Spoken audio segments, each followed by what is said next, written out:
Hey guys, and welcome back to the Tutorial Millennial channel. In this video, I will be showing you how you can mute servers on Discord. So there are actually two ways to do that. The simple way is you're just going to right click on the server and click over here, mute server.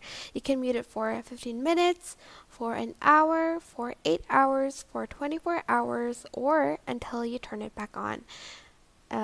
As you can see right here. Or you can go up here and go press this arrow, go to notification settings, and here's where you can mute it over here.